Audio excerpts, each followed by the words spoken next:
کہ جو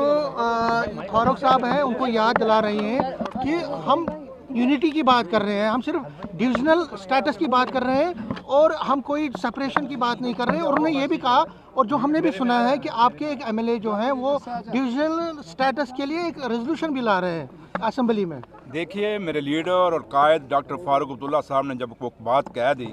وہ اوپر سے لے کے پارٹی کی جو نیچے سطح تک جو بلاک پریزیڈنٹ اور بلاک سیکرٹری ہیں اور آخری ورکر جو اب کونے میں بیٹھا ہے، اس پہ ایک پتھر پہ لکیر ہے۔ اور جو میرے لیڈر نے کہا ہے وہ بات جو ہے وہ ایک بات انہوں نے اپنے تجربے سے کہی، ایکسپیرنس سے کہی ہے۔ اس لیے جموں کشمیر نے آگے بہت بے واجن دیکھ لیے، جموں کشمیر نے آگے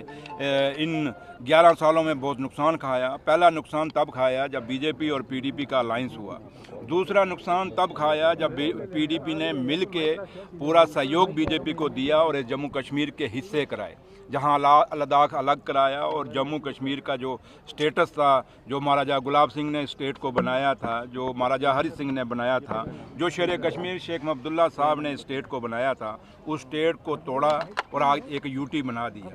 وہ اسٹیٹ جو آج میں اس کی ڈیمانڈیں، اس کے لیے مشکلیں، اس کی مصیبتیں برابر وہ اسٹیٹ کے برابر ہیں، لیکن درجہ یوٹی کا ہے، فنڈنگ یوٹی کی ہے، اس لیے مشکلیں ہیں۔ رہی بات کہ جو محبہ جی کیا کہتی ہیں، یہ محبہ جی جب پاور میں ہوتی ہیں ان کے کچھ بیان ہوتے ہیں، جب ووٹ آف پاور ہوتی ہیں ان کے دوسرے بیان ہوتے ہیں، لیکن مجھے فخر ہے کہ میرے لیڈر اور جموں کشمیر کا مکھیہ منتری جناب عمر عبداللہ صاحب اور پارٹی کے پریزیڈنٹ ڈاکٹر فاروق عبداللہ صاحب، ان کی کتھنی اور کرنی میں فرق نہیں ہے۔ وہ جو آج کہیں گے وہ الیکشن سے پہلے بھی کہہ رہے تھے، اور جب الیکشن دوبارہ آئے گا اس میں بھی باتیں جموں کے ہت، جموں کشمیر کے ہت پنچال سے ہیں، آپ پیر پنچال سے خود سے آتے ہیں، رکیے وہ کہتی ہے ڈویژنل کمشنر اگر وہاں بات جہاں تک وہ ڈویژنل ڈیوائیڈ کرنے کی بات ہے، جموں کشمیر نے جب اتنی پہلے ہی نقصان دیکھا جو میں آپ کو بتا رہا تھا، جو بیچ میں آپ نے مجھے ٹوک دیا، لیکن آج جموں کشمیر کو سب سے بڑی ضرورت ہے کہ لداخ جو الگ ہوا تھا آج وہ پچھتا رہا ہے، وہ کہہ رہا ہے کہ ہمیں وہ اسٹیٹ اچھا تھا، یہ یوٹی ہمارے لیے اچھا نہیں ہے۔ تو اس لیے جب جس لداخ نے الگ اپنی یوٹی مانگی تھی وہ پچھتا رہا ہے، تو ہم آج بھی اسی بات پہ سٹینڈ کرتے ہیں کہ جموں کشمیر کی سب سے بڑی ڈیمانڈ آج ڈپکم کہاں بیٹھے کہاں نہ بیٹھے، یہ بات کی باتیں ہیں۔ آج یہ بات نہیں کہ ڈسٹرکٹ کہاں آئے ڈسٹرکٹ کہاں نہ آئے، کیونکہ اگر ڈسٹرکوں کی بانٹنے کی بات آئے تو نشارہ کب سے ڈسٹرکٹ مانگ رہا ہے جس کانسٹیچوئنسی سے میں جیت کے آیا ہوں۔ اس لیے آج بات ڈسٹرکوں کی نہیں ہے، ڈپکوموں کی نہیں ہے، آج جموں کشمیر کے بچے کی ڈیمانڈ ہے۔ ان پہاڑوں سے لے کے ان شہروں تک ایک ہی ڈیمانڈ ہے کہ ہمارا کھویا ہوا درجہ جو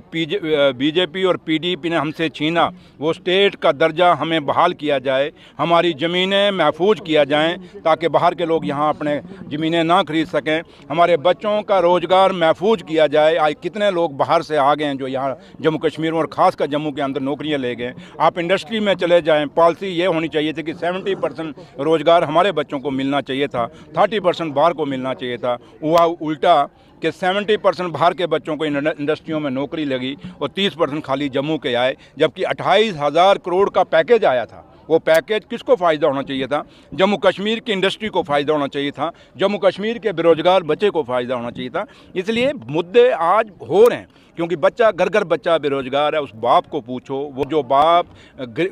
ایک دہاڑی لگا کے پائی جوڑ کے اپنے بچے کو پوسٹ گریجویٹ کیا، اس نے انجینئرنگ کی ڈگری کرائی، اس نے اس کو ڈاکٹر بنایا، اس باپ نے بڑی مشکل سے اپنے بچے کو گریجویٹ کیا یا 12ویں پاس کی، وہ پہاڑوں کے دور دراز علاقوں میں رہنے والا وہ باپ وہ ماں اپنے بچے کے روزگار کو مانگ رہی ہے۔ یہ روزگار تبھی ہو سکتا ہے جب اسٹیٹ کا درجہ ملے گا، تو اس لیے جب تک فنڈنگ نہیں آتی، تب تک اسٹیٹ کے لیول کی فنڈنگ نہیں آتی، تب تک یہ چیزیں مشکل ہیں۔ عبداللہ کی بات کی، انہوں نے کہا کہ شیخ عبداللہ جیل گئے تھے کیونکہ وہ ڈکسن پلان کے لیے کہہ رہے تھے، وہ اسی کے چلتے انہوں نے ڈیمانڈ کی تھی۔ تو ہمارا کوئی ایسا نہیں ہے، ہم یونٹی کی بات کر رہے ہیں، لیکن سپریٹ ڈویژنل سٹیٹس کی بات۔ جموں کشمیر کو چاہے کسی بھی روپ میں جو بھی توڑنے کی کوشش کرے گا، چاہے وہ اسٹیٹ کا الگ سے کوئی اسٹیٹ بنانے کی بات کرے گا، چاہے وہ جموں کشمیر کو کسی ڈویژنل لیول پہ توڑنے کی بات کرے گا، یہ وہ آدمی ہیں، وہ ڈیمانڈیں کر رہے ہیں جو جناح کی 2 نیشن تھیوری کی بات کرنے کی بات کر رہے ہیں، یہ وہ لوگ بات کر رہے ہیں جو ڈکسن تھیوری پہ چل رہے ہیں،